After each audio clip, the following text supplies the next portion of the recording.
Bonjour, c'est un plaisir de vous parler aujourd'hui de la blessure d'injustice.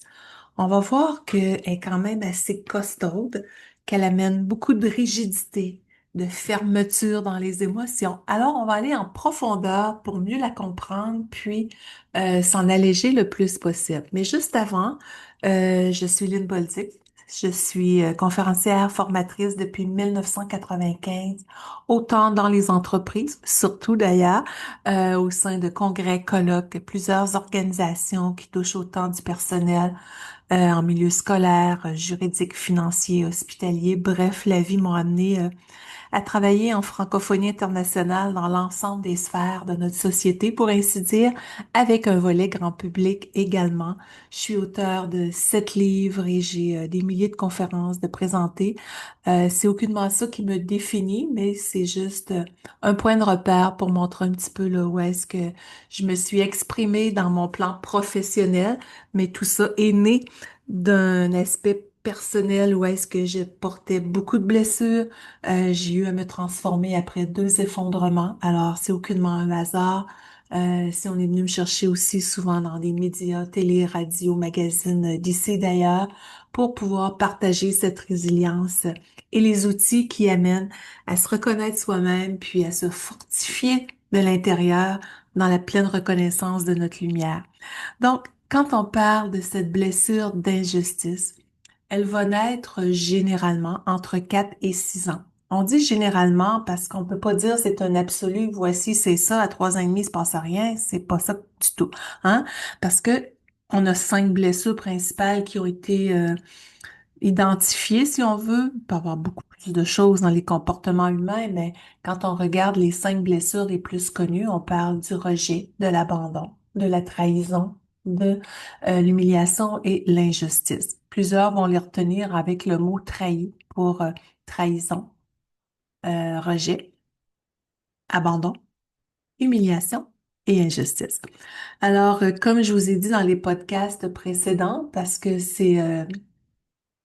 toutes les autres ont été couvertes. Dans le fond, c'est la dernière que je fais en podcast là, pour les 5 blessures. Wilhelm Reich, qui est un psychiatre autrichien, a été le précurseur de ce langage-là, si on veut. Ça a été repris par Dion Pierrakos aux États-Unis, entre autres, toujours dans le même domaine d'intervention en psychiatrie, tout ça, et bien vulgarisé par Lise Bourbeau à travers le monde également, et plusieurs personnes en ont parlé pour le plus grand bien de plusieurs, si on veut, comme tel. Alors, quand on dit qu'elle naît en général entre 4 et 6 ans, bien, c'est une période qui est quand même très importante, comme chacune des périodes du développement de l'enfant. Ou est-ce que à cet âge-là, l'enfant commence de plus en plus à pouvoir s'affirmer dans son individualité? Puis, il veut être reconnu, même si c'est inconscient, comme un être à part entière. L'enfant a besoin d'être vu, il a besoin d'être entendu, il a besoin de ressentir le respect envers qui il est vraiment, et non juste pour ce qu'il fait. Donc, de là, le but, c'est aucunement de culpabiliser les parents.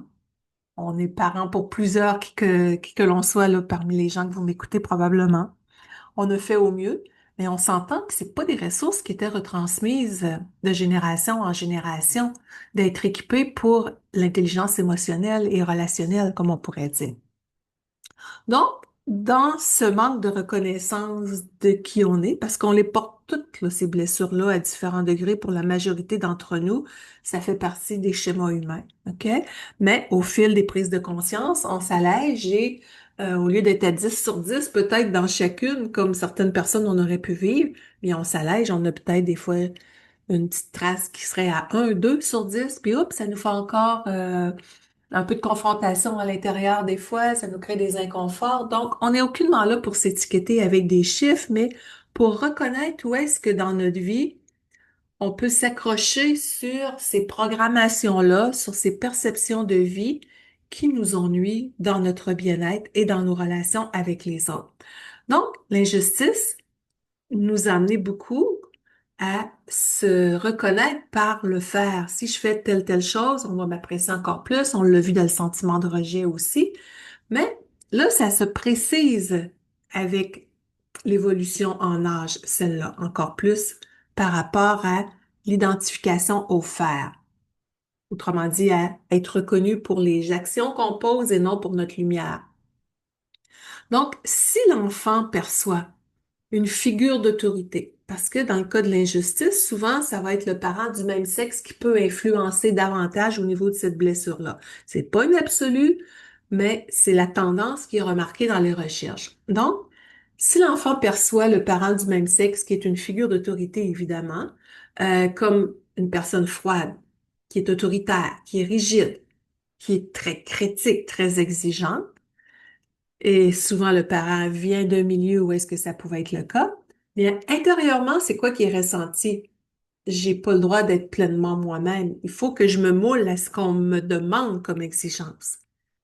Donc, ça veut aucunement dire quand il y a une rigidité qui se crée, une blessure d'injustice, parce que le masque, le mécanisme de défense qui est correspondant, c'est le masque du rigide. C'est pas juste les hommes, là, c'est autant homme-femme, mais on parle du masque.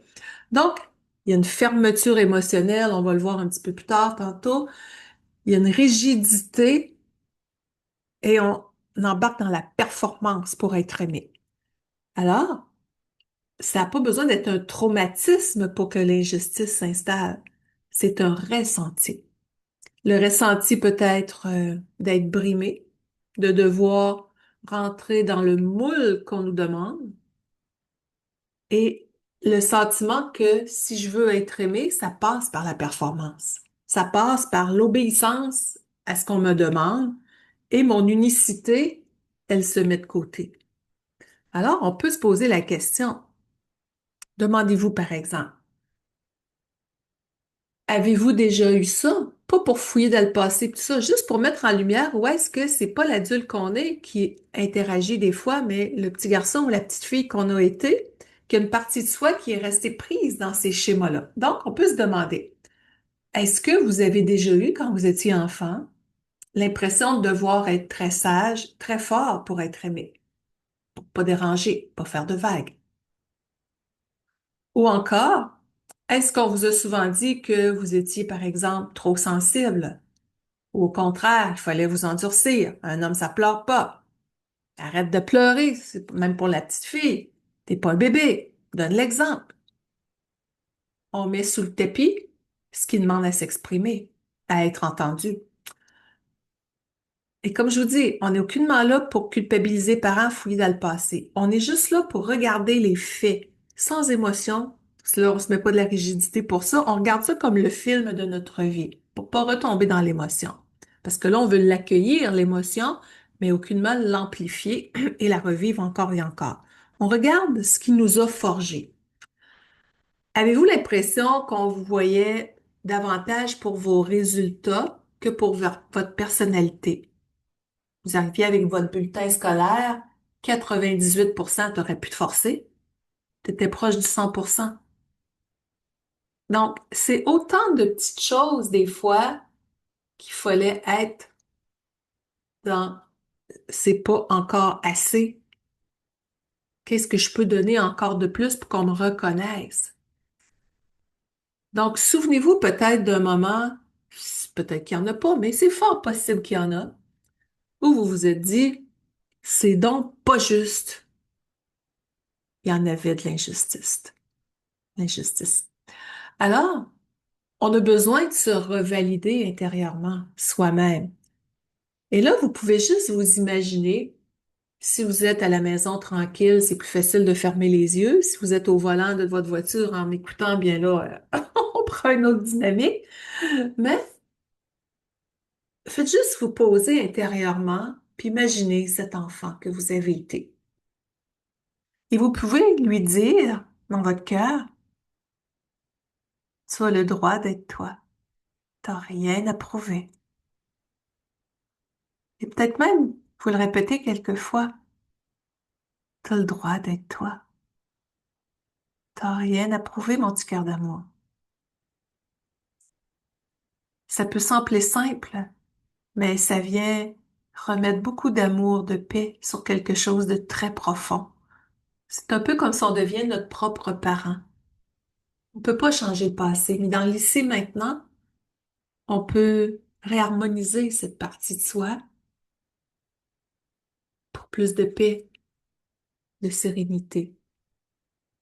et en arriver à relâcher ces façons automatiques, si on veut, de vivre qui ont pu être là.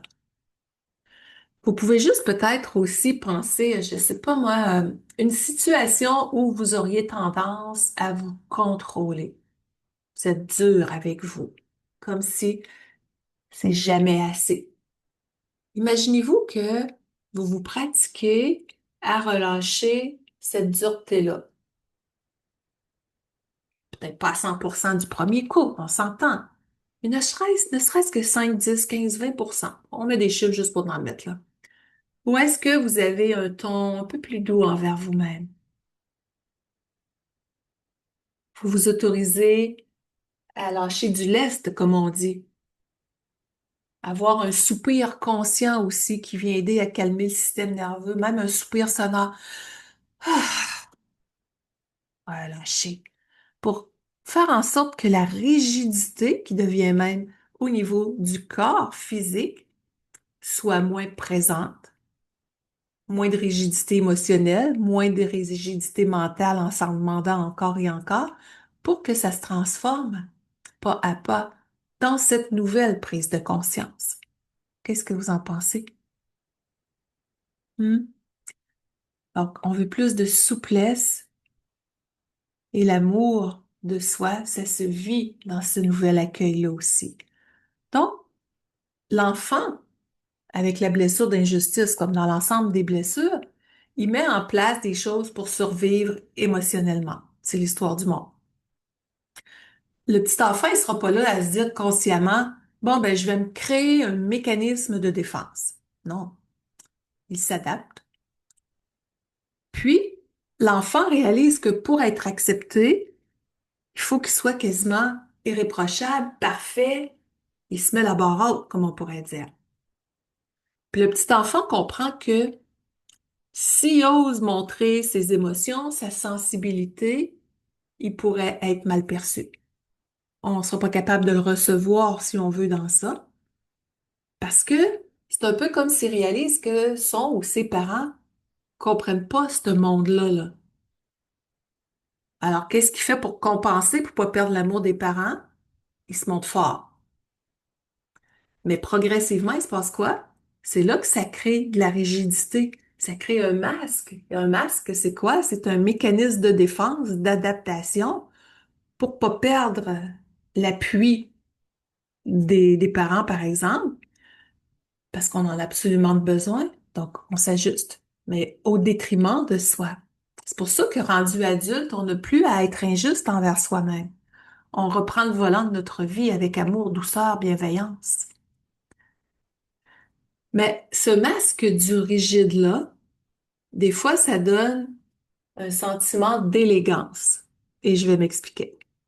Parce que j'ai vu, moi, ça fait des années, là, ça fait 30 ans au moment où je vous parle que j'enseigne dans le domaine. Et puis, on va voir souvent que des gens qui portent beaucoup, beaucoup, beaucoup de rigidité peuvent être très, très bien habillés, très, très élégants. Puis là, on évite les étiquettes de dire on voit quelqu'un bien habillé, OK, c'est une rigide ou un rigide, OK? Peut avoir ce désir-là, tout simplement. Mais souvent, euh, la rigidité peut être cachée sous l'élégance. Parce que d'aller dans l'émotion, d'aller dans le naturel, la spontanéité, la simplicité, se foutre du regard des autres, non. Faut que tout ait l'air impeccable et parfait. Et l'élégance vestimentaire, par exemple, peut en faire partie, et tout ça. Mais je vous le dis, là, c'est aucunement, sans faire de mauvais jeu de mots, une étiquette. OK? On est là juste pour voir est-ce que si ce besoin de bien paraître socialement est très, très, très présent, est-ce que dans la vraie vie, ça amène vraiment de la légèreté? Et je vous donne un exemple. J'ai vu, moi, beaucoup de gens avec des grosses responsabilités professionnelles, beaucoup, beaucoup de diplômes et tout ça, être hyper performants dans leur travail, mais être un petit garçon, une petite fille dans leur vie amoureuse, dans leur plan relationnel plus intime. Parce que là, ça demande d'aller un peu plus dans la vulnérabilité et c'est beaucoup plus difficile. Parce que de parler d'émotions, c'est plus difficile. Il y a une peur de se faire blesser. à l'intérieur de soi souvent. Ça va venir des fois avec des traces de rejet, des traces d'injustice. Oui, il y en a beaucoup, mais des traces de trahison. Si j'ose parler de moi, je pourrais être trahie.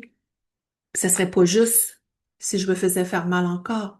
Donc, ça tourne en boucle, tout ça, là. C'est pour ça que cette armure-là, elle peut sembler très dure, mais en réalité, dans le fond des choses, il y a souvent une immense sensibilité. Ça donne une façade de froideur, une injustice très, très, très présente. Ça peut même se voir dans les traits du visage, pas beaucoup de sourire, des fois un ton plus sec. Mais c'est de l'adaptation. C'est des mécanismes de survie qu'il faut voir aussi dans tout ça. Oui, on a nos traits de personnalité et autres, là. On n'est pas là pour trancher ça, là, d'une façon très, très rigide, mais c'est ce qu'on voit s'exprimer souvent.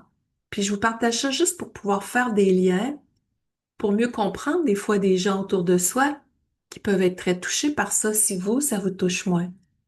Quand on comprend ça, on est capable de mieux aimer les gens, de mieux les comprendre, mieux les accueillir, mieux réaliser pourquoi qu'ils ont tel comportement aussi.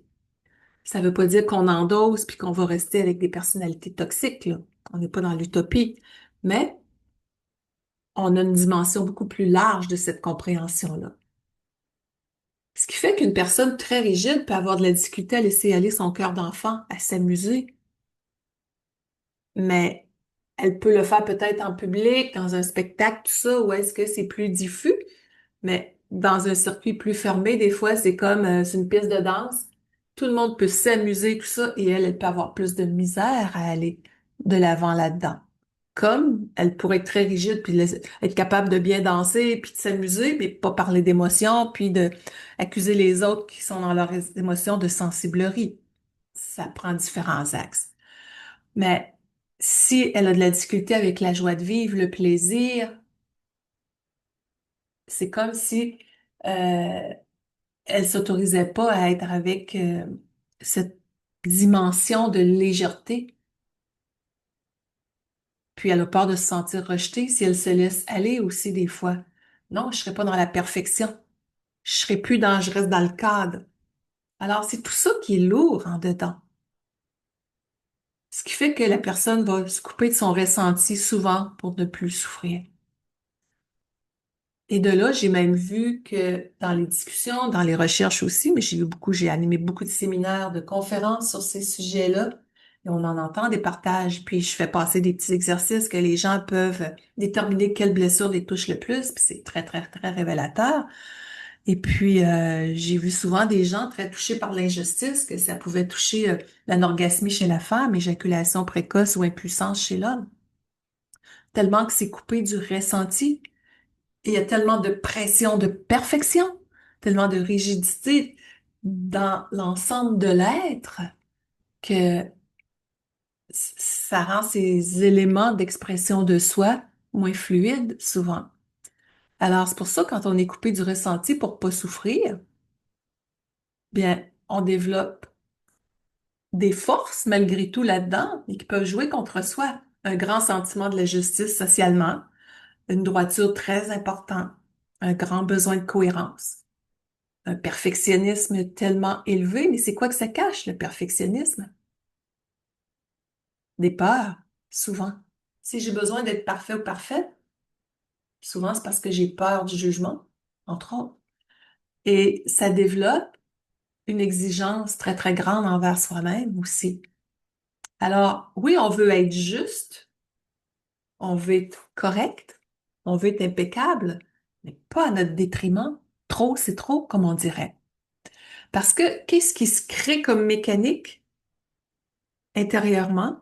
La perfection, c'est là quand la personne l'amène là, de front, sans dire tout le temps, mais trop souvent, elle a un sentiment de se sécuriser dans le perfectionnisme. Je serai pas jugée, on me dira pas je suis pas correcte, je vais être parfaite. Et ce qui est enregistré aussi, c'est si je suis dans la perfection, mais on m'a montré que c'est là que je méritais d'être aimée. Donc, perfection égale amour et sécurité. C'est lourd à porter. On n'est plus dans l'élément naturel. dans notre unicité, dans notre spontanéité. C'est comme marcher sur des œufs trop souvent. Alors, on peut se poser la question, et je vous la pose. Avez-vous tendance des fois à vous contrôler pour pas paraître vulnérable? Sans jugement de fois de plus. On regarde les faits. Juste parce que là, je l'amène au conscient pour que si on a ces comportements-là, des fois dans le quotidien, on dit, ah, regardons ça, je le voyais pas avant. C'est un petit sentiment d'injustice que j'ai peur de pas être correct. Hey, ça suffit. J'ai le droit, on est des humains, j'ai le droit de faire des expériences qui seront pas toujours parfaites, puis on relâche. Avez-vous le sentiment des fois que les autres vous perçoivent comme quelqu'un de solide? Là, vous vous dites, c'est dur à tenir cette façade-là. Parce que, dans le fond, je sais que je suis sensible, mais j'ai pas le droit de le prouver, on dirait. Prouver est un grand mot, mais de le démontrer. Avez-vous de la difficulté à le démontrer si quelque chose vous touche vraiment? Des fois, il y en a qui auront pas beaucoup de réactions. Autant pas beaucoup de réactions de joie, puis pas beaucoup de réactions plus émotionnelles. On reste au neutre, par contrôle. Est-ce que vous préférez gérer les choses seul plutôt que demander de l'aide? C'est correct, je vais m'en sortir tout seul. Non, c'est correct, je vais m'arranger. On en prend beaucoup.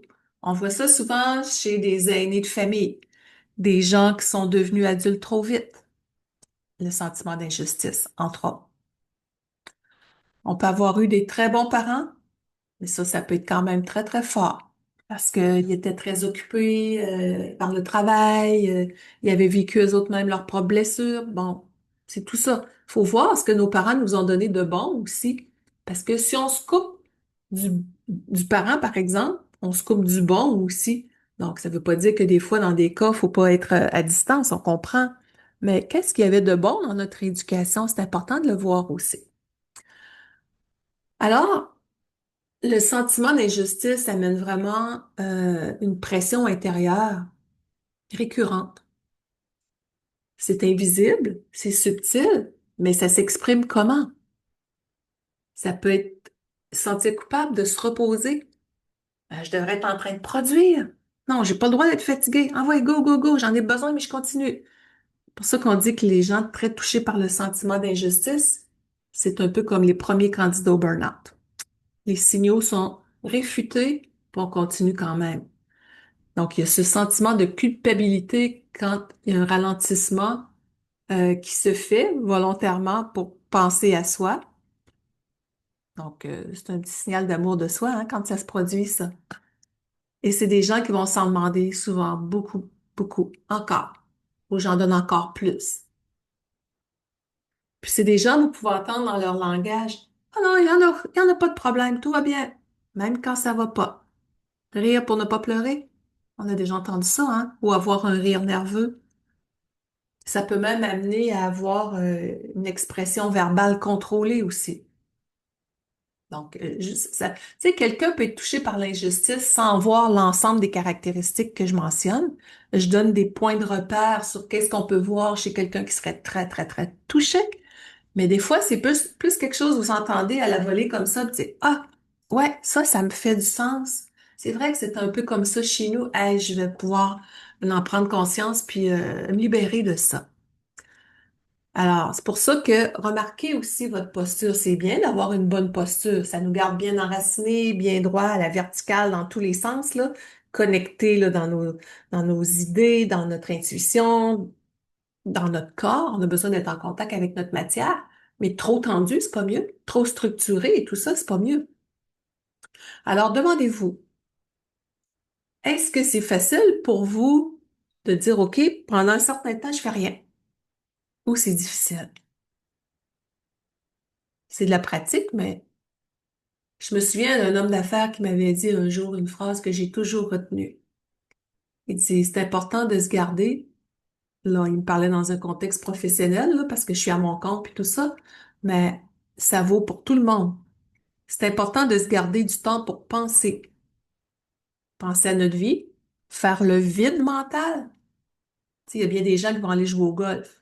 Ben, c'est de vider l'esprit. D'autres vont aimer ça sur une ferme, aller bûcher du bois. Tu sais, donc, ça donner du temps pour penser aussi. comme d'être couché dans un hamac sous un palmier au soleil ou dans votre cour en plein été, peu importe dans quel pays vous vivez. C'est important aussi. Juste rien faire. Et c'est là que les idées de génie vont arriver. C'est là que les, les recadrages intérieurs peuvent nous être inspirés aussi. Donc, c'est pour ça que demandez-vous, quand vous êtes en train de vous reposer, là, est-ce qu'il y a une petite voix qui vous dit Waouh, que ça fait du bien? Ou bien il y a comme une agitation en dedans qui fait que hey, je devrais être productif, là. Stop! OK? Prise de conscience là-dessus. Pour ça que, est-ce que ça vous est déjà arrivé de ressentir peut-être de la culpabilité en prenant du temps pour vous? Peut-être que là, ça vous donne envie de sourire quand je vous en parle. Et un point très important par rapport à la blessure d'injustice, c'est que la personne est portée beaucoup à se justifier. Vous allez lui faire un petit commentaire sur quelque chose. Ah, mais c'est à cause de ça, j'ai pas eu le temps, il y avait ça. Peu importe quoi, il y a une justification qui est là. Et j'ai beaucoup pratiqué ces 5 blessures-là. Moi, je pense que je les avais à 10 sur 10, toutes les 5. On a beau, je vous le dis, avoir des bons parents. Il y en a qui ont eu des parents plus violents et tout ça, physiquement, verbalement et tout ça. C'est triste, on en convient aussi. Mais on a quand même notre façon de filtrer les événements, de filtrer la vie aussi. Alors, moi, j'étais quelqu'un qui se justifiait beaucoup et quand j'ai compris ça et que j'ai pu vraiment, vraiment améliorer ça, puis si ça m'arrive encore un petit peu, je le vois beaucoup plus facilement. Alors, vous pouvez avoir des fois besoin de vous justifier quand vous ralentissez. C'en est un exemple de justification. Ça donne rien. On a besoin de se reposer, on le prend. Donc, je me souviens aussi, dans un séminaire que j'animais, il y avait une jeune femme d'environ 25 ans peut-être. Puis, elle avait des parents qui étaient très, très, très rigides. Les deux, je crois. Et puis, elle avait une exigence de performance là, qui était très, très haute. Puis, les parents lui avaient dit, il faut vraiment que tu te prennes un bon métier qui est bien vu socialement parce que sinon, ce serait pas louable pour notre famille. Alors, elle était allée étudier dans son cas en politique. C'est ce qui avait été recommandé, bon, et tout ça, mais elle n'était pas heureuse. Et elle faisait le séminaire pour être capable de se réaligner intérieurement. Elle dit, même si c'est ça que mes parents me demandent, elle dit, je suis pas bien là-dedans. Et là, on avait vraiment fait des exercices sur les blessures, la clarté intérieure et tout ça. Et puis, ce que j'ai pas le temps de faire ici, mais quand vous allez sur mon site internet linbolduc.com, vous pouvez voir énormément de ressources en ce sens. Et puis, je me souviendrai toujours du déclic qu'elle avait eu. Elle dit, mon rêve, c'est de travailler en esthétique. Elle dit, j'ai un talent artistique, je rêve de travailler dans ça, mais mes parents me disent, et je vais prendre l'exemple. Elle est triste, là. C'est triste ce que je vais dire, c'est dur, mais c'était les propos de ses parents que moi, j'aurais jamais été capable de dire, puis avec tout le respect que je leur dois. Et j'honore toutes les personnes qui travaillent de leur art en esthétique, que ce soit en coiffure, dans tous les métiers, que ce soit des éboueurs, que ce soit peu importe les métiers. Chaque rôle est important. C'est bien important. Mais ses parents lui avaient dit, et j'ai de la misère à le dire même, là, mais je vais le dire, c'est des connes qui travaillent en esthétique. Elle dit, ça me fait tellement mal quand j'entends ça. Moi aussi d'ailleurs. Mais faut se détacher quand même émotionnellement, là, pas se faire mal. Et là, elle avait dit, je suis pas conne, toujours bien des limites. Je sais que j'ai un talent là-dedans. Et elle a osé, suite au séminaire, faire le pas. Elle a expliqué vraiment à ses parents qu'elle pourrait jamais se réaliser dans quelque chose qui n'est pas elle. Et elle s'est en allée faire de l'esthétisme pour du spectacle, des choses comme ça. J'ai vu de ses œuvres. Les maquillages qu'elle faisait, c'était d'une beauté, mais grandiose. Je l'ai perdu de vue, là, mais j'en suis persuadée que ça a continué vraiment d'être épanouissant pour elle. Mais on voyait de l'âme, de la beauté, du talent, de la magie dans son regard. Elle a osé s'écouter et être dans la justice et la justesse avec elle-même. C'est ça, se libérer de la blessure d'injustice, entre autres. Faire ce qui nous plaît nous-mêmes en s'autorisant nous-mêmes, c'est-à-dire à aller dans ce sens-là et à reconnecter avec nos émotions. Moi, j'ai vu des gens tellement dans la rigidité avec qui même ça m'est arrivé de pleurer, puis je me faisais dire arrête ta sensiblerie. Mais c'est la personne qui porte cette rigidité-là, qui n'a pas eu l'autorisation d'aller dans ces espaces cœurs-là. Donc, c'est pour ça que on arrête de se comparer à qui que ce soit, puis on est dans la justesse avec soi-même. Donc, c'est pour ça que s'autoriser à demander de l'aide, à recevoir des compliments. Comment vous réagissez quand quelqu'un vous fait un compliment? Moi, j'ai vu des gens dire, par exemple, à quelqu'un, c'est tellement beau le chandail que tu portes. Et la personne répond, arrête, c'est une vieille affaire, je l'ai pas payé cher, puis en plus, ça fait longtemps que je l'ai. Mais on a besoin de reconnaissance dans la vie. On n'est pas là pour aller dans quémander, mais les gens veulent recevoir plein d'abondance, que ce soit financière, d'amour et tout ça, mais de recevoir les petits et grands bonheurs de la vie en font partie. Quand quelqu'un vous donne un cadeau, comment vous réagissez? Moi, je me souviens d'une personne qui est décédée aujourd'hui dans ma famille, mais qu'on lui donnait un cadeau, puis elle répondait, voyons, t'aurais jamais dû dépenser ton argent pour une vieille bonne femme comme moi. Et on sait qu'elle était rigide. Donc, et ce qui peut se cacher derrière, ça peut être, oui, pas droit à la douceur, mais ça peut être aussi des fois un sentiment de se sentir redevable, peut-être. Ou si moi je reçois, ce sera pas juste. Je vais avoir plus que l'autre. Vous voyez les méandres subtils de tout ça. Parce qu'au fond, il y a une question subtile, silencieuse qui est là. Est-ce que je mérite vraiment? Un gros morceau, hein? Et la réponse est oui. Mais quand on dit que on s'est fait des masques, des fois inconsciemment, puis qu'on peut se libérer de ça, je pense que ça fait faire des déclics, là. Parce que vivre dans le perfectionnisme et la pression, je vous pose quelques questions. Avez-vous le sentiment des fois que vous n'en faites jamais assez? On se met cette pression-là soi-même parce qu'on a cru que c'est ça qu'il fallait faire. Stop. Vous surprenez-vous des fois à recommencer, corriger, améliorer encore et encore, faire de l'overtime, comme on dirait au bureau? C'est jamais encore assez. Pression, pression, perfectionnisme. Ça cache quoi comme part? Si j'en fais plus, on va m'aimer, on va m'apprécier, je vais être honoré par les collègues, au détriment de la santé. Si on met trop notre énergie dans une sphère de vie, il reste quoi pour l'amour, pour la santé, pour les enfants? Sans culpabilité. On n'est plus dans la justice avec soi-même. On est dans le masque. Est-ce que ça vous arrive des fois de vous traiter plus durement que vous traiteriez un ami? On peut être bon pour ça des fois, hein? Et si vous vous regardez avec les yeux de l'amour, vous imaginez quelqu'un qui vous aime puis qui vous regarde, si vous vous autorisez à vous laisser aimer pleinement. Imaginez-vous que vous êtes cette personne-là et vous avez ce regard d'amour sur vous-même. On fait une transposition là. Vous devenez un être d'amour, vous vous regardez avec l'amour. Il y en a qui vont des fois avoir les larmes aux yeux. Un peu comme on prendra un petit enfant, un petit bébé qu'on regarde avec amour.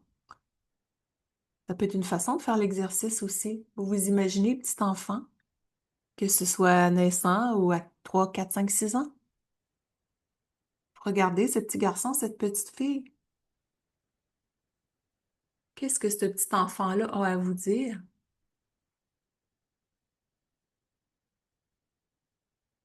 Qu'est-ce que vous lui répondez?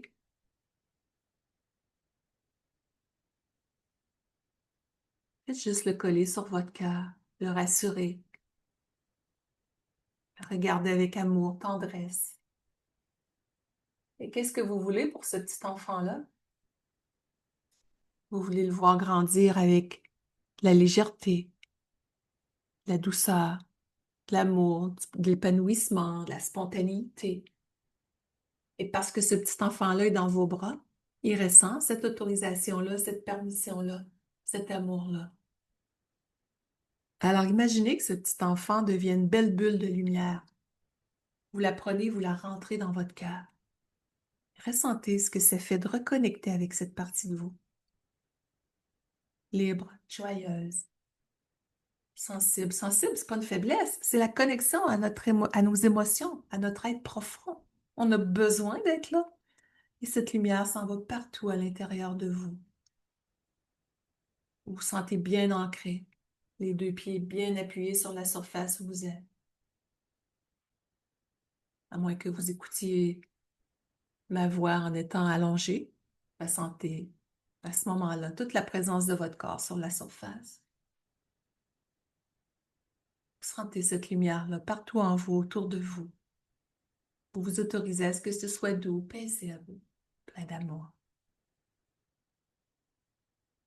Alors, c'est pour ça que je vous demandais comment vous vous traitez en bout de ligne. On a besoin de s'apprivoiser soi-même, s'accueillir avec amour, douceur. Je reviens avec une autre petite question. Quand vous faites une erreur, entre guillemets une erreur, hein, c'est une expérience qui n'a pas tourné comme on voudrait, est-ce que vous avez tendance à vous en vouloir longtemps? Ou bien, gars, c'est comme ça, c'est comme ça. On reste au moment présent le plus possible. Qu'est-ce que je peux faire pour réajuster? Puis on continue. Est-ce que ça va régler des choses si on dramatise encore et encore? Ça ne veut pas dire qu'on n'est pas inconfortable temporairement, mais c'est une différence entre rester là-dedans, là. Donc, quand vous arrivez dans vos tâches, par exemple, on va te parler du perfectionnisme, de la pression que quelqu'un peut se mettre. Mais est-ce qu'on peut se dire, OK, est-ce que c'est quand même assez bien ce que je viens de faire? Je suis prête à finaliser mes choses, là. On peut se demander, ça a-tu de l'allure? Ça a-tu du bon sens, tout ce que je viens de faire? Si la réponse est oui, passez à autre chose. Mais est-ce que ça donne de quoi, des fois, d'être rendu, puis ça fait 5 fois, 6 fois, 7 fois qu'on reprend la même affaire juste pour que ce soit encore plus parfait? Ça m'est arrivé de faire ça, moi aussi. Donc, apprendre à arrêter, c'est un acte de libération aussi. Ils sont bien faites, les choses. Vous le savez. Donc, c'est quoi votre rapport aussi au mérite dans la vie, puis à l'abondance? Parce que chaque être humain veut le meilleur, fondamentalement, mais quand on parle de la dimension subtile de la blessure d'injustice, il y en a plusieurs qui vont sentir que c'est injuste d'en recevoir, entre guillemets, trop. Donc, recevoir plus d'abondance, c'est comme ça l'amènerait à devoir se justifier. Donc, pour éviter d'avoir à se justifier, s'il y a moins d'abondance, OK, c'est sécuritaire. Mais ça bloque les choses, là. C'est pour ça que légèreté, fluidité, autorisation à recevoir le meilleur, ça commence en se le donnant à soi. Qu'est-ce qu'on peut faire comme petit geste au quotidien pour se donner ce temps-là en conscience, ne serait-ce que prendre un bain, une douche en conscience? Mais souvent, il y a des gens, ça m'est déjà arrivé de me faire dire par des gens, je pense à une personne entre autres, elle dit, je suis tellement dans ma tête que des fois, c'était un homme, il dit, je suis tellement dans ma tête, il dit, des fois, j'arrive pour finir ma douche, prêt à sortir, puis il dit, je me demande, est-ce que je me suis lavé les cheveux? Je m'en souviens plus. C'est ce qu'on appelle avoir la tête ailleurs, là. Donc, moment présent, bien ancré dans notre corps. Et quand l'exigence est très présente, ça peut se refléter dans la maison aussi, puis auprès des collègues, mais dans la maison en couple, par exemple. Ça peut faire du rangement, du ménage quasiment obsessionnel. Parce que si c'est à l'ordre, c'est comme c'est parfait, c'est sécurisant. J'ai le sentiment d'accomplissement. Vaut mieux une maison où est-ce qu'il y a des pantoufles un petit peu dans le passage, puis que c'est pas parfait, puis qu'il y a beaucoup d'amour, de légèreté, de rire. Parce que il se passe quoi? Quand la personne tombe dans son une espèce de contrôle comme ça. On dit que le contrôle vient beaucoup de la blessure de trahison, mais quand il y a du contrôle aussi à travers l'injustice comme ça, puis du contrôle en général, c'est comme si ça devenait une source de sécurité. Oui, puis est-ce que ça peut venir apaiser l'anxiété, l'angoisse, le stress?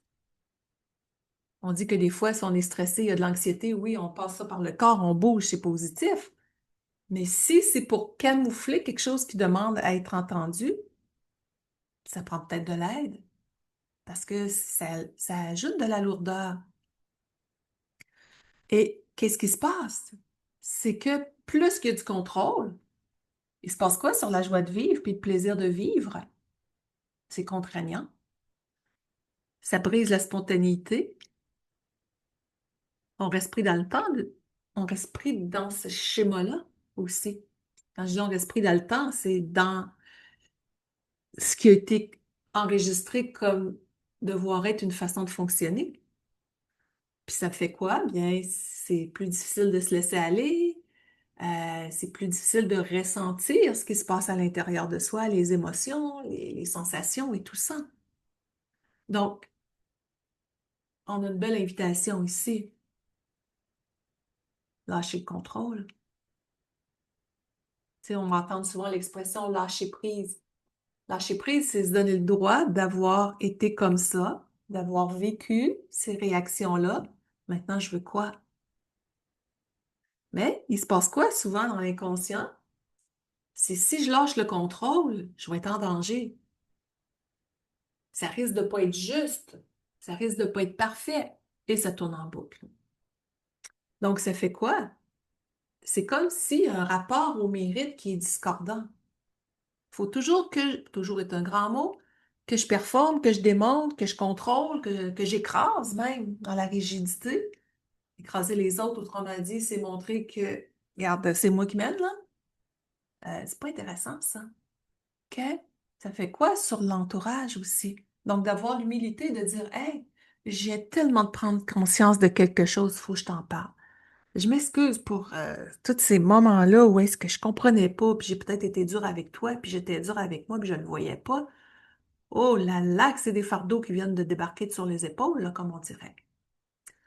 Alors, le rapport au mérite, demandez-vous, est-ce que c'est facile pour vous de recevoir des compliments ou ça vous crée du malaise? On s'ouvre la porte du cœur pour recevoir le meilleur. On se complimente soi-même. Avez-vous des fois le sentiment que vous devez mériter l'amour, l'attention ou bien le succès? Ou c'est des éléments naturels de la vie pour lesquels on est né, puis qu'on s'autorise à ce que ça fasse partie de notre vie maintenant, puis on le vibre. On ressent que c'est un élan naturel qui veut prendre place, puis ça change notre magnétisme positivement pour recevoir le meilleur parce qu'on l'active de l'intérieur. Est-ce que si vous recevez un cadeau, vous êtes capable de le recevoir à l'état pur ou vous cherchez à rendre quelque chose en retour immédiatement pour que ce soit juste? Ou vous faites juste recevoir, point, en privant pas l'autre du plaisir de donner? On a vu ça beaucoup dans les repas de famille, par exemple. Quelqu'un vous invite, ah, je t'en dois une. Ça ne veut pas dire qu'on n'a pas plaisir à s'inviter mutuellement, mais avec quelle sensation ça se passe? Donc, vous pourriez vous demander aussi, quand on parle de notion de mérite, est-ce que ça vous arrive de vous sentir coupable si ça va super bien, puis que les autres, ça va moins bien? Parce qu'il y a des fois des conflits de loyauté, par exemple, dans certaines familles. Ça se peut pas que ça y aille bien pour moi quand les autres ont de la misère. Donc, on peut s'auto-saboter des fois. Alors, c'est de se pratiquer à se reposer sans se justifier, par exemple. Prendre 20 minutes pour soi ici et là dans la semaine. Et s'il y a un sentiment de culpabilité, de se dire, OK, il n'y a rien d'injuste à me reposer. Je ne serai pas moins performante, au contraire, je vais être plus efficace, plus en harmonie. Et j'ai besoin de repos parce que c'est nécessaire. C'est aucunement un privilège. C'est une base de la santé, puis de l'équilibre de vie. Alors, on remet les choses dans les bonnes cases, là. Donc, quand quelqu'un va vous faire un compliment à partir de maintenant, dans votre cœur, faites juste le recevoir, ressentir cette joie-là. On répond juste merci, on respire et on fait juste recevoir sans chercher à vouloir compenser. Et c'est là que ça vient dégager le non-mérite, à ce moment-là encore plus. Je vous parlais de rigidité tantôt en lien avec le corps, mais le corps les a enregistrés, ces mémoires-là aussi, là. Pas juste au niveau de l'injustice, mais qui que l'on soit, notre corps a enregistré notre histoire de vie. Il y a des émotions qui ont affecté nos muscles, notre système nerveux et tout ça. Tous ces schémas-là qu'on a vécus, autant les plus joyeux que les plus lourds, ça laisse leurs traces. Mais quand c'est très lourd, puis qu'on parle de rigidité, on peut voir des réactions comme les mâchoires serrées. Moi, j'ai vécu ça à l'adolescence. J'étais tellement contractée, tellement dans mes blessures. Je vivais des traumas, moi, à l'adolescence, d'intimidation à l'école, que je ne parlais pas à personne, y compris mes parents. Mes mâchoires étaient tellement tendues, ma nuque, mes mâchoires se déboîtaient. Carrément. Tellement que les muscles étaient raides, j'étais toute gonflée dans l'avant du cou. J'ai compris par après que c'était les muscles dans la nuque qui étaient très tendus, puis ça créait des inconforts, de l'inflammation. Mais quand il y a trop de rigidité, on va le sentir des fois beaucoup dans le haut du corps. Ça ne veut pas dire que c'est la blessure d'injustice là, au premier degré, parce qu'il peut y avoir mauvaise posture à l'ordinateur, puis bien des choses, là. Des soucis familiaux, bon, on connaît la vie, là. Mais si la trame de fond est la rigidité, on se donne pas de chance. Il y a une difficulté à relâcher. On est plus aux aguets tout le temps, si on veut. Tout le temps est un grand mot, encore une fois, là. Façon de parler. C'est pour ça que on développe des fois des inconforts reliés à la retenue. Le bassin dans l'intimité, par exemple, au niveau sexuel, peut être beaucoup plus tendu. Difficulté à laisser circuler l'énergie. Euh, Quand il y a trop de rigidité, est-ce que ça peut affecter le système digestif, le fonctionnement fluide de l'intestin, par exemple, aussi? Donc, c'est juste de voir que, oui, le médecin est là, au besoin. Ça demeure la référence. Mais on n'est pas stupide, là. On est capable de s'auto-responsabiliser pour faire un grand bout de chemin d'harmonisation pour nous-mêmes. Quelqu'un arrive dans le bureau du médecin et dit, médecin, docteur, guéris-moi. Mais il va faire ce qu'il peut avec les ressources qu'il a, le médecin.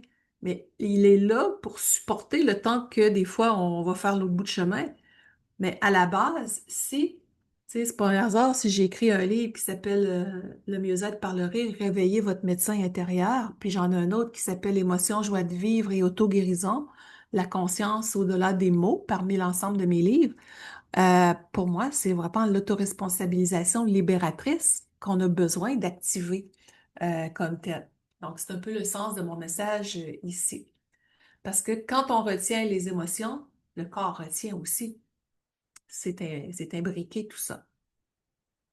Donc, on peut se demander par rapport à notre corps, par rapport aux tensions, et je vous pose la question, ressentez-vous des fois une tension dans la mâchoire, les épaules? Je vous dirais que la majorité des gens, la réponse va être oui. Dans la vie actuellement, qui est très exigeante, c'est fréquent, là. Parce qu'il n'y a pas juste la blessure d'injustice, il y a beaucoup de surcharge. Le monde a besoin de payer leur loyer, puis faire l'épicerie, tout ça, ça travaille fort. Bon, il y a beaucoup de raisons, là. Mais indépendamment que ce soit de la blessure ou d'injustice ou autre, prendre conscience, est-ce qu'il y a des tensions dans mes mâchoires actuellement? Dans la nuque, dans les épaules? Relâcher les épaules, les abaisser pour que l'énergie circule mieux. Est-ce que c'est facile pour vous de détendre complètement votre corps, de relâcher les tensions? Sinon, c'est quelque chose à pratiquer. Souvent, quand on est stressé, tendu, la respiration aussi va être plus superficielle, plus courte, plus contrôlée. Donc, on peut juste inspirer, par exemple, jusqu'à 1, 2, 3, 4, 5.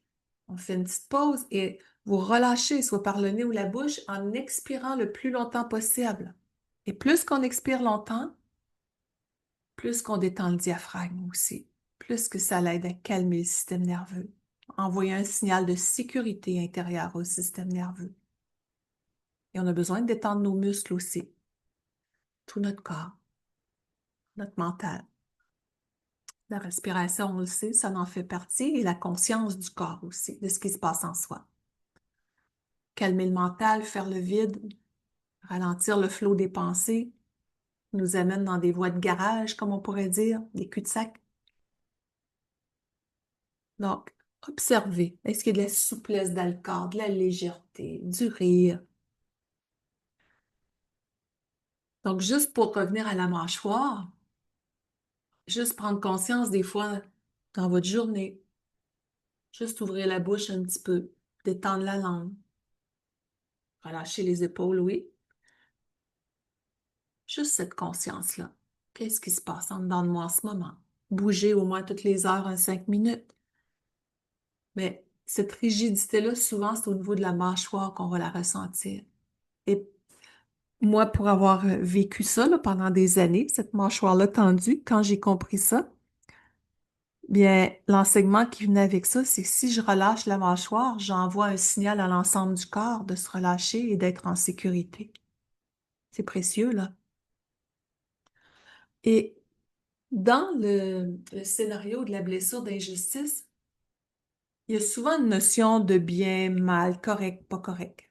Hein, j'en ai parlé beaucoup tantôt, mais s'enlever ça de l'idée qu'il faut que ce soit toujours fait à la perfection, d'être digne ou indigne, c'est honorable ou ça ne l'est pas. Oui, ça peut être des très belles valeurs, mais quand ça devient un fardeau, puis qu'on a peur d'être honteux si on répond pas à ça, il faut toujours faire attention pour pas faire un faux pas.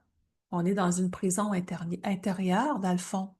C'est comme si on s'auto-flagelle soi-même, puis on s'en rendait pas compte. Ou encore, il y a quelque chose qui n'a pas été comme on veut, puis là, on est pendant 5 jours à y penser. Regarde, on essaie de régler ça le plus rapidement possible, avec bienveillance envers soi, puis envers les autres au besoin, puis on passe à autre chose. Donc, on va des fois donner des proportions qui sont aucunement nécessaires à une situation. Puis là, on s'auto-flagelle avec la culpabilité et tout ça. C'était pas juste que je fasse ça, que je fasse une erreur. Stop, stop. Souplesse. OK? Alors, des fois, il y a plusieurs personnes aussi qui ne feront pas les actions. Pourquoi? Ben, si je me trompe, ce ne serait pas acceptable. Pas droit à l'erreur. Donc, ça aussi, c'est un piège. On va le voir beaucoup avec le sentiment de rejet aussi. Souvent, le rejet, il vient avec chacune des blessures, là. Si on trouve l'injustice, il y a du rejet, il y a de la trahison, il y a du rejet. Mais souvent, ça peut être un millimélo des 5, bien entendu. Mais il peut y en avoir une qui, hop, il se démarque un peu plus dans une vie. Une, deux, trois, on ne sait pas. Il n'y a pas une personne pareille. Donc, c'est pour ça, si on a peur de se tromper puis qu'on ne fait pas les choses parce que ça risquait de pas être parfait, bien, il y a de l'indécision qui peut être mêlée à tout ça aussi. C'est tout ça. Alors, quand on parle du bien, du mal, correct, pas correct, digne, indigne, là, demandez-vous, est-ce que vous voyez souvent les choses en termes de c'est correct ou ça ne l'est pas? Ou vous faites de votre mieux, puis ça va la vie. On n'est pas dans la nonchalance parce qu'on s'enlève cette pression. Ou encore, avez-vous de la difficulté des fois à accepter qu'il y ait des zones grises, là? Je ne sais pas, c'est pas précis, c'est pas clair, je comprends pas trop, j'aime mieux pas bouger. Regarde, c'est des fois en avançant qu'on a nos réponses. Donc, c'est moins rigide envers soi. Et quand je vous pose ces questions-là, c'est aucunement là, pour se culpabiliser, c'est le cas de le dire. C'est juste pour remonter à la surface les places où est-ce que des fois on s'est oublié, puis dire, OK, non, je ne joue plus à ce jeu-là, je suis plus disponible pour ça. Donc, quand vous voyez quelqu'un qui agit différemment de vous, puis qui n'est pas dans la perfection, ça vous fait quoi en dedans? Est-ce que ça vous irrite? Parce que c'est pas dans vos standards. On peut voir ça dans les milieux de travail, dans les relations en général. Est-ce qu'on a le droit de demander à l'autre d'être absolument comme soi? Non. Puis on n'aimerait pas se le faire faire. Chaque personne a son histoire. Oui, on se discute ensemble de façons d'améliorer les communications, les choses. On va chercher les outils, oui. Mais cette rigidité-là imposée aux autres, ça peut être compliqué, là. Et si ça vous dérange de voir quelqu'un qui n'est pas dans le même rythme que vous, elle a le droit, cette personne-là, d'être comme ça. Donc déjà là, ça l'aide à lâcher. Au lieu de pogner, comme on dirait au Québec, donner de l'emprise, ça va être bien différent si on relâche ça. Et demandez-vous, est-ce que des fois vous vous jugez durement si vous ne respectez pas les propres standards que vous vous étiez imposés? Est-ce que c'était si important que ça? Est-ce qu'il y avait danger? Il n'est pas mort d'homme, là, comme on dirait. Donc, apprendre à revisiter notre façon d'être, de faire, chercher des nuances qui sont apaisantes, ça peut être intéressant. Donc, c'est là qu'au lieu de se dire, OK, est-ce que c'est correct, est-ce que c'est pas correct, regarde, les deux peuvent exister dans la vie, là. Des fois, on dit, OK, regarde, tel geste, ben c'est vrai que j'aurais dû faire mieux, mais on se donne le droit d'être indulgent. Puis oui, c'est correct de faire les choses bien, puis tout ça, mais sans toujours cette pression-là. Toujours une fois, là, c'est une généralisation, là, c'est pas aussi tranché que ça, mais vous comprenez. Même si on s'est trompé, on peut se dire, je reste une personne extraordinaire quand même. Je reste une bonne personne avec un bon cœur, avec une bonne intention. Donc, c'est là quand on parle de nuances. Si je me donne le droit de dire, OK, même si ça n'a pas été parfait, et heureusement, hein, parce on a besoin d'être souple, là. La vie, c'est pas perfection, on est humain. Ça veut pas dire qu'on fait pas bien les choses. Tu sais, si on prend la construction d'un pont, je peux comprendre, il faut que ce soit fait à la perfection, pour pas qu'il s'écrase, là. On n'est pas dans une généralisation qui est dépourvue de sens. Mais si on parle de la vie courante, on a besoin de souplesse aussi. Alors, c'est là que cette nuance-là de dire, même si je me suis trompée dans la façon de faire cuire ma soupe, ben, je reste quelqu'un de merveilleux pareil. OK? Vous comprenez le sens. Cette nuance-là ramène de la souplesse à l'intérieur de soi. Donc, cette blessure-là, son but, c'est de nous protéger à la base. Mais elle nous protégeait de quoi? Elle venait protéger, en étant plus dure, plus rigide, de notre sensibilité, d'un désir sincère d'intégrité aussi, d'être reconnu pour qui on est, puis de se reconnaître pour qui on est. Mais si c'était pas accueilli tout ça, ben, il y a eu une protection pour plus que ça fasse mal. On a eu mal pareil en bout de ligne. C'était juste moins conscientisé peut-être. Puis la blessure est venue protéger de cette volonté-là d'être aimé pour qui on est. Mais vu que c'était moins présent, c'était moins compris, cette façon de vivre-là, qui devrait être enseignée à tout le monde dès le plus bas âge, aux parents, à tout le monde, que les prochaines générations soient nourries de ces enseignements-là, c'est un rêve. Bien, l'enfant qui savait pas comment préserver son unicité, autrement, a tombé dans ce jeu de la rigidité-là. Si je t'en contrôle le plus possible, je vais me protéger. Mais on est rendu adulte. Est-ce qu'on peut choisir autrement? Se sentir en sécurité par l'expression libre de qui on est? Mais si les émotions ont été retenues beaucoup, il se passe quoi? Quand on vous demande comment ça va, qu'est-ce que vous répondez? La plupart des gens vont répondre ça va. Et je parle de ça dans des séminaires quand je suis au corporatif avec des entreprises, par exemple. J'ai formé beaucoup de leaders, de gestionnaires, de gens en ressources humaines, puis des employés sur le terrain dans tous les types d'usines, puis de milieux, là, je vous disais au début, scolaire, juridique, financier, partout, partout. Bien, je me souviens d'un participant qui m'avait dit un jour il avait dit au groupe, il dit, si je réponds comment je me sens, je vais être obligé d'expliquer, puis ça me tente pas. Mais tout le monde répond ça va machinalement et personne n'écoute, pas personne, mais peu écoute la réponse. C'est une formule de politesse, mais est-ce que ça apporte quelque chose? On aurait le droit de dire aujourd'hui, j'ai moins bien dormi, mais c'est un peu plus fatigué, mais on va faire notre journée au mieux. Notre droit d'avoir une explication un petit peu plus élaborée, ben, faut pas que ça paraisse, la façade. On peut se demander, par rapport aux émotions retenues, est-ce que vous pleurez rarement devant les autres? Allez vous cacher pour ça ou ça reste tout pris en dedans? Puis à un moment donné, quand ça l'explose, ça l'explose? Est-ce que ça a besoin de sortir? C'est humain. Et on n'est pas en train de trouver des failles ou des traits de caractère négatifs, là, ici, là. On fait juste une fois de plus amener des prises de conscience pour s'en libérer, se dégager de ces schémas qui n'étaient pas nous fondamentalement. Est-ce que ça vous est déjà arrivé de ressentir une colère que vous n'avez pas osé exprimer? Moi, j'ai vécu ça pendant des années par rapport à une personne qui m'avait fait terriblement mal à l'école. Je n'avais pas parlé. Et ça a été à l'âge de peut-être 45-50 ans que quelqu'un a réussi à me faire sortir cette colère-là. En me posant la question, mais t'avais-tu trouvé que c'était, et il y avait même un qualificatif que je nommerai pas parce qu'il n'était pas très beau. Il dit oui, je trouvais que cette personne-là était comme ça, avec la souffrance que ça me faisait vivre, puis je savais pas comment me défendre. Puis j'en ai pas parlé à personne pour sauver la face dans ma blessure d'injustice. Et quand il a réussi à me faire sortir ça, j'ai été libérée, mais libérée, vous n'avez pas idée, parce que je m'étais donné le droit d'avoir ressenti de la colère dans ce sentiment d'impuissance-là. Puis je l'avais exprimé enfin. Donc, je m'étais autorisée à être vulnérable, que c'était grandiose. Et ça, c'est un tournant de vie, là, vraiment. Faire tomber la façade.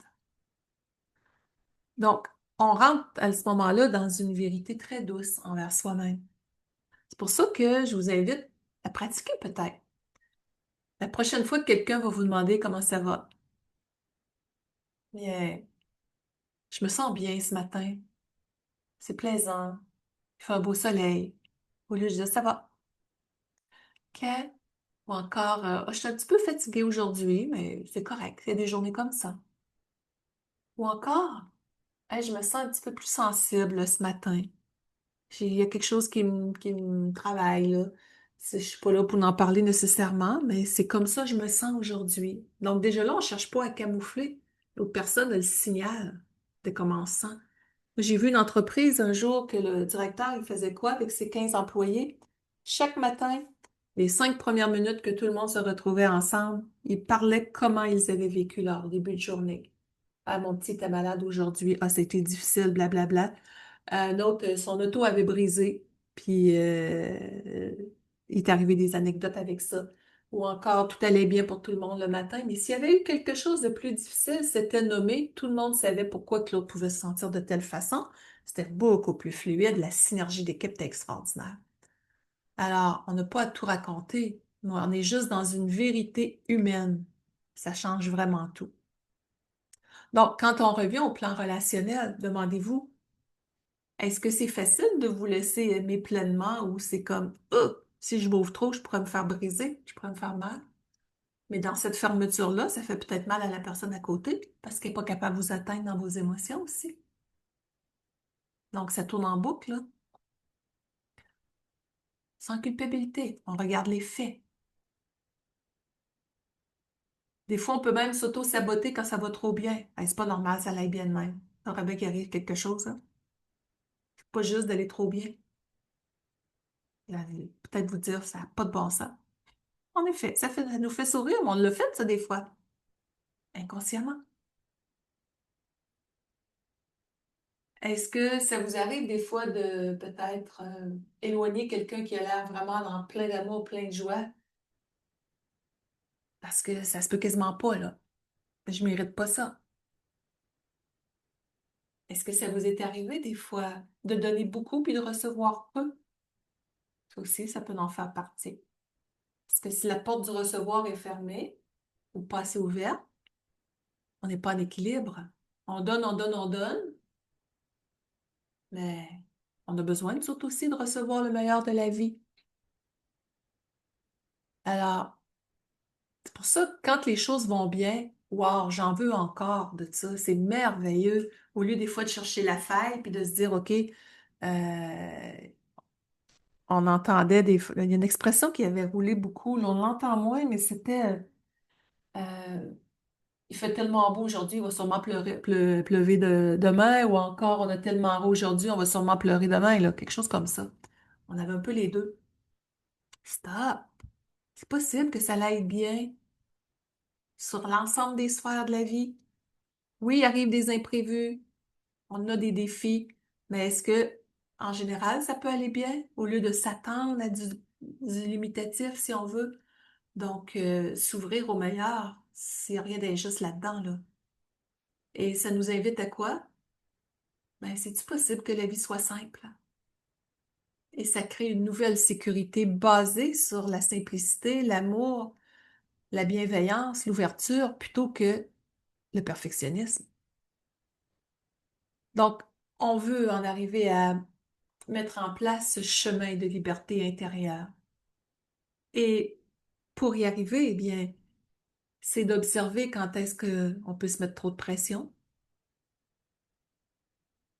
quand on a peur de décevoir, peut-être aussi, quand on se sent coupable de ralentir. On peut s'autoriser l'imperfection. On peut se donner le droit de faire une erreur, autrement dit, une expérience qui n'est pas tournée comme on voulait, sans se diminuer, se dévaloriser. On peut s'autoriser à exprimer des émotions simplement. On peut se donner le droit de recevoir le meilleur sans se justifier. On peut se donner le droit de se reposer, d'aller plus calmement sans se justifier ni s'excuser. Parce que se libérer de tout ça, ça ne veut pas dire qu'on devient comme hum, faible, plus nonchalant, non.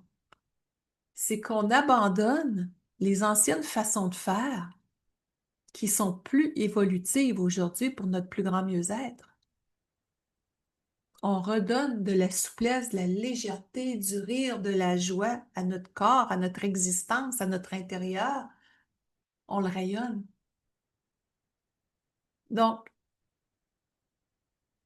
une des façons de faire, pas de faire, mais de savoir qu'on s'est vraiment beaucoup dégagé, c'est qu'on s'en fout de plus en plus d'être parfait pour être aimé. On est soi au mieux. On se donne le droit d'aimer et de s'aimer et d'aimer. On a compris que notre sensibilité, c'est une force extraordinaire et non quelque chose qui nous amoindrit. C'est aucunement de faiblesse, notre sensibilité. C'est une force d'authenticité extraordinaire. Ça nous permet de capter les informations, d'être dans la créativité, l'intuition, là, d'une façon beaucoup plus fluide aussi. C'est utile dans la vie de pouvoir avoir accès à ça à l'intérieur de soi. C'est qu'on est capable de se dire au quotidien, OK, peut-être imparfait, ça fait du bien. Qu'est-ce que je pourrais faire avec plus de légèreté aujourd'hui? Et s'autoriser à être dans cette légèreté-là. Donc, de là, je vous invite vraiment à avoir ce regard d'amour, d'harmonie, de légèreté pour être capable de revenir à vous. Et on évite d'accuser les parents. On peut comprendre que ça n'a pas toujours été évident, mais qu'est-ce qu'on peut faire par soi ici et maintenant? C'est ça qui est important vraiment. Puis la vraie question, c'est aujourd'hui, je continue d'avancer, mais sans porter des masques, pas à pas. Je me permets d'être beaucoup plus naturelle, beaucoup plus dans mon authenticité, parce que c'est ça la vraie justice en bout de ligne. Je vais vous partager des petits trucs pour aller faire un peu d'introspection aussi dans un autre angle, si on veut maintenant. Quand vous réagissez fortement, par exemple, à quelque chose, demandez-vous qu'est-ce qui vient vraiment d'être touché en moi? Qu'est-ce qui vient d'être réveillé? À quoi je réagis? Parce que ça ne veut pas dire qu'on est d'accord avec les propos de quelqu'un, mais des fois, l'intention de la personne ne sera même pas de nous avoir provoqué, puis on va réagir. Donc, est-ce qu'il y a un sentiment d'injustice, de ne pas être à la hauteur, de ne pas être correct qui vient d'être réveillé et on en prend responsabilité. On s'observe agir et agir et ça, c'est tellement wow. C'est un petit peu comme un drapeau émotionnel qu'on se place à l'intérieur de soi. Ah, mon petit drapeau vient d'être levé.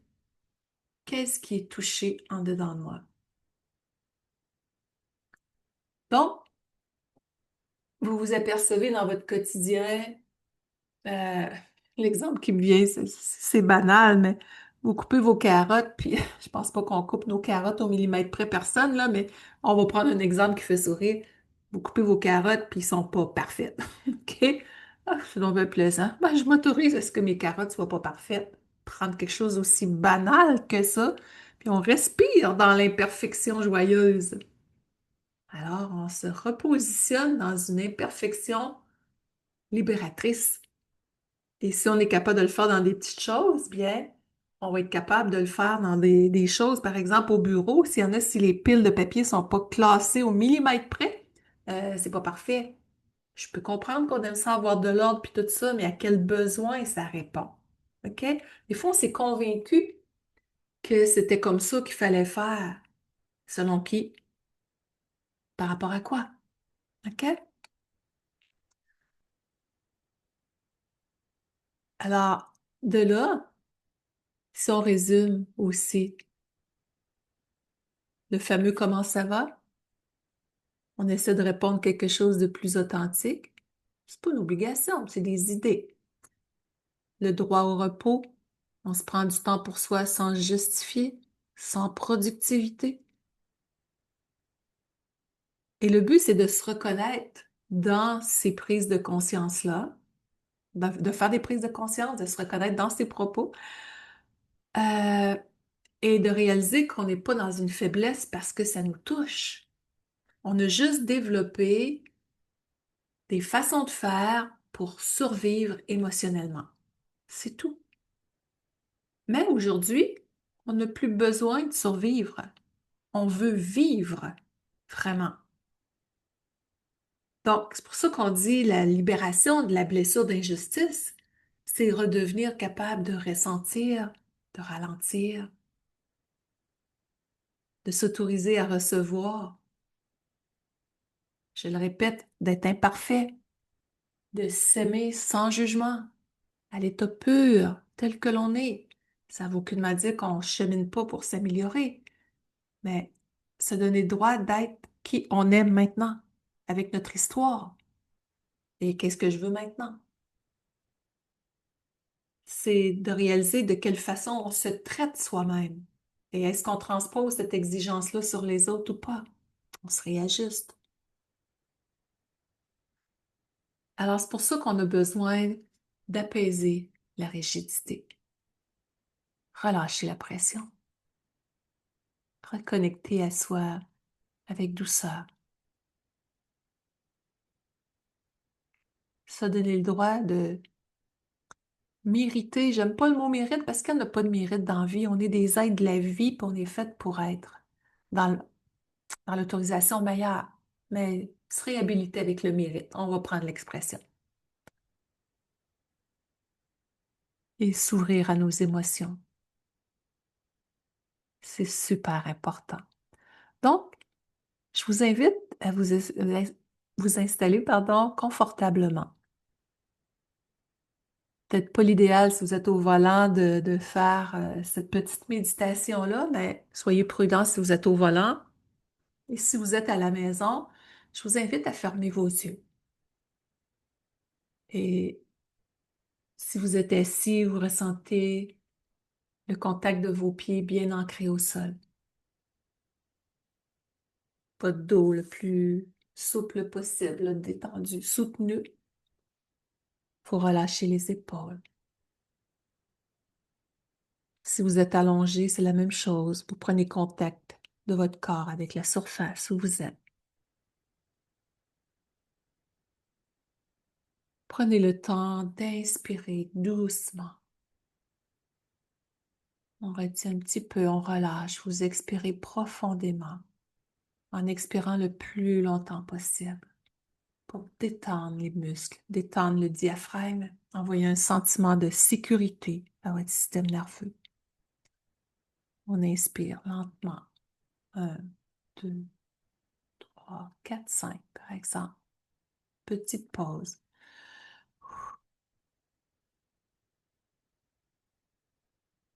Vous expirez profondément. Quelquefois, portez attention à votre mâchoire. On relâche la mâchoire, la langue. Portez attention à votre nuque. On visualise les muscles se détendre. Vous laissez vos épaules descendre. Rien à prouver, rien à performer. Juste être. Ici et maintenant. Et on va revenir un petit peu avec ce petit enfant que vous avez été. Imaginez ce petit enfant que vous étiez 4, 5, 6 ans là. Observez son regard, son énergie. Qu'est-ce qu'il dégage, ce petit enfant-là?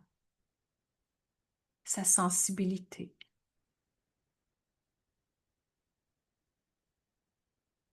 Vous vous approchez encore plus de ce petit être d'amour-là.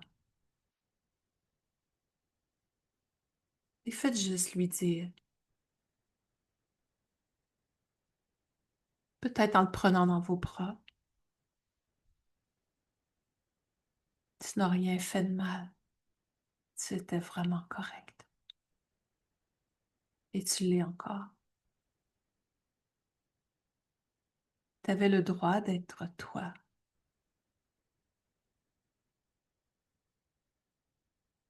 Tu n'as aucun besoin d'être parfait pour être aimé.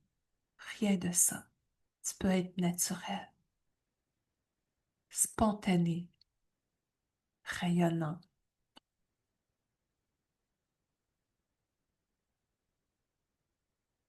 Et imaginez que ce petit enfant-là peut vous parler. Qu'est-ce qu'il a à vous dire? C'est correct si l'émotion monte.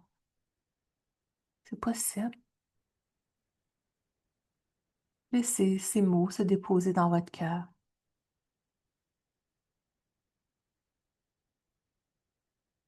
Et qu'est-ce que vous répondez à ce petit trésor d'amour?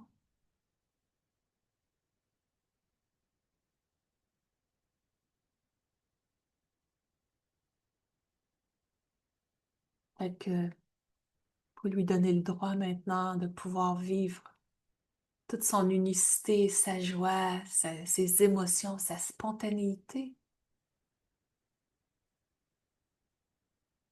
Et que ça lui fait du bien d'entendre et de ressentir cette permission, ici maintenant. Et qu'est-ce que le petit enfant vous dit quand vous lui donnez cette permission?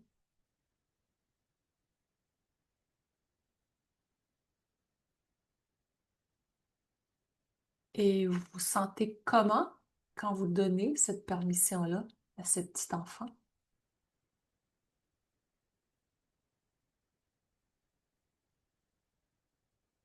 Et maintenant, imaginez ce petit trésor-là, ce petit enfant qui devient une belle bulle de lumière. C'est comme une belle silhouette lumineuse. Vous prenez cette silhouette-là avec toute cette autorisation à rayonner, d'être dans la spontanéité, l'amour, la rentrer dans votre cœur. Vous laissez cette lumière-là s'en aller partout dans votre corps, tout autour. Vous faites un avec la réintégration de cette partie de vous qui s'autorise maintenant la légèreté, la souplesse, recevoir le meilleur de la vie, la spontanéité, le bien-être, l'amour, le rire, la joie. Bref, tout ce que la vie a de plus grand à vous offrir.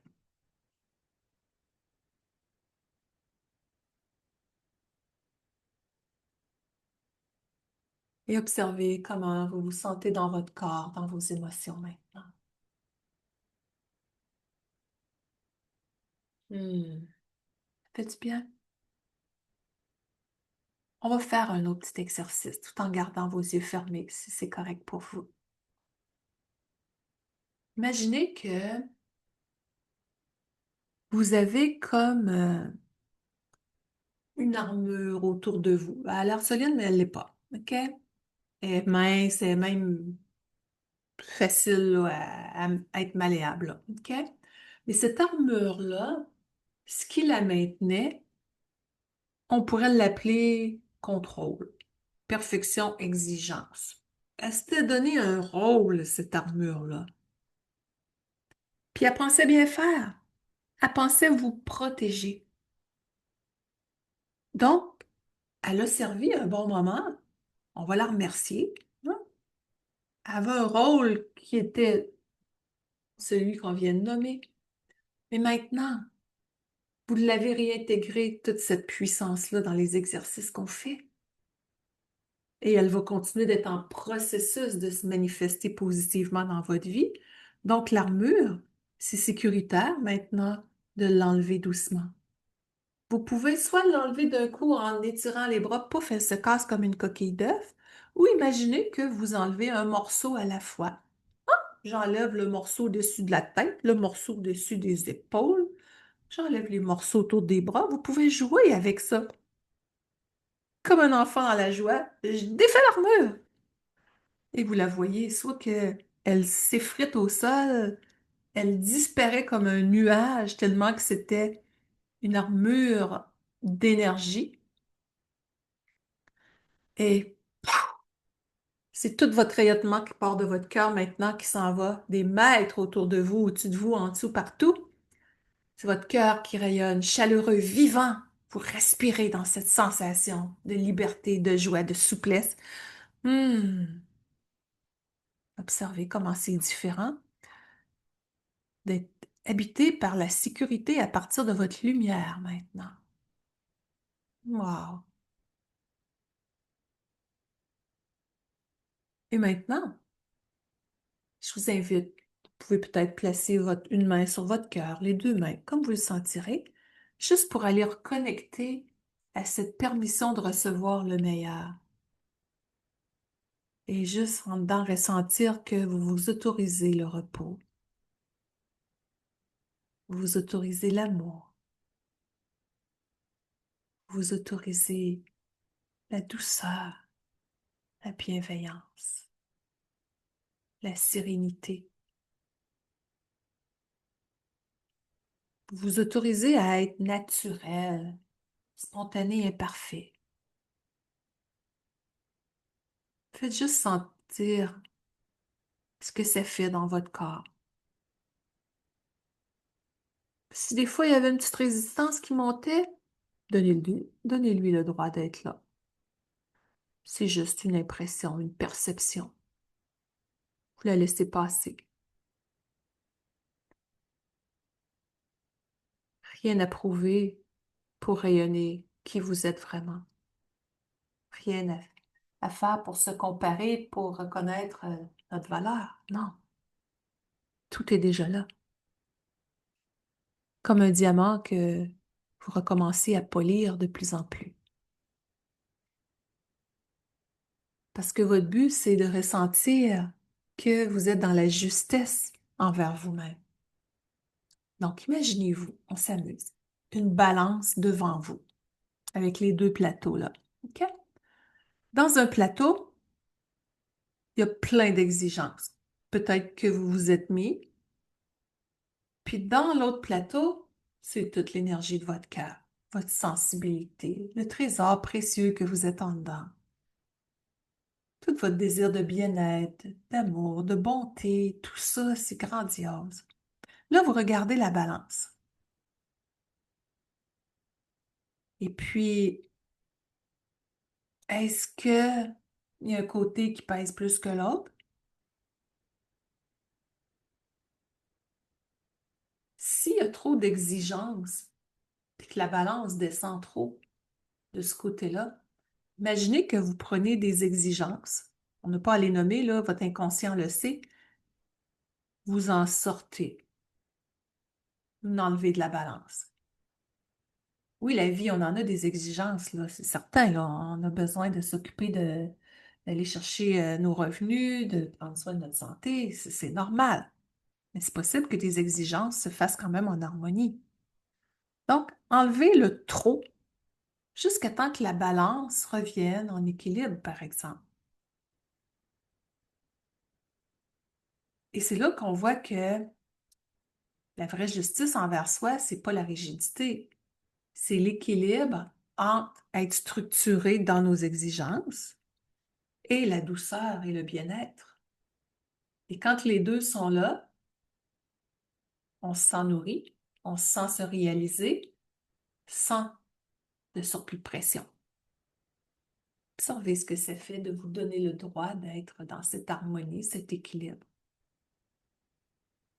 Donc, on imagine l'image de la balance qui s'en va et vous revenez dans l'ici maintenant et peut-être juste réaliser qu'aujourd'hui, vous êtes capable de vous dire, je choisis d'être dans une belle justice toute douce envers moi-même. Je me permets juste d'être humain, humaine. Je me permets d'être vivant, vivante. Et vous respirez dans cette belle énergie, avec le sourire peut-être. Et vous ramenez doucement votre attention à ici maintenant, à votre respiration. Sentez le contact de votre corps, soit avec le sol pour vos pieds ou la surface de tout votre corps si vous êtes allongé. Vous sentez vos mains, vous bougez un peu justement les pieds, que vous soyez assis ou que vous soyez couché.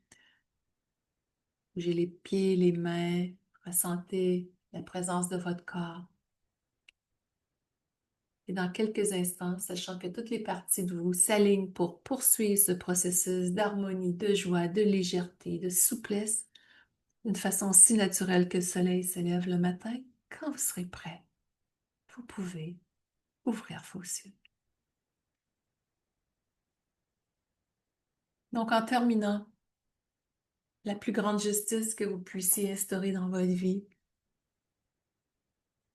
c'est de vous autoriser à vous choisir en fonction de ce qui vous fait du bien dans la légèreté et de vous demander est-ce qu'il y a de la joie, de l'aisance, de la légèreté dans qu'est-ce que je suis, dans qu'est-ce que je fais. Et vous vous autorisez à vous choisir et à vous accorder tout ça.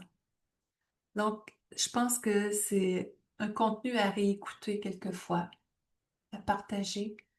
Il y a beaucoup de profondeur euh, pour amener vraiment plus de légèreté, de sens à votre vie dans tout ça. C'est une route que j'ai marchée.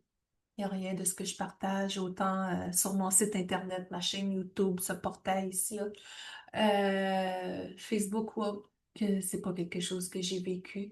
Et c'est ce qui m'a amené à accompagner des gens depuis toutes ces années-là et à partager à partir du cœur.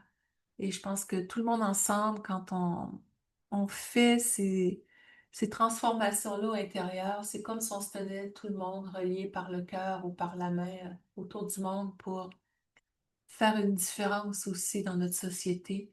Et chaque personne qui va mieux, c'est une humanité qui va mieux, c'est un monde qui évolue, qui se transforme. Et je pense que c'est un beau cadeau à se faire. Alors là-dessus, merci beaucoup de ce temps passé avec moi et je vous souhaite vraiment le meilleur en tout.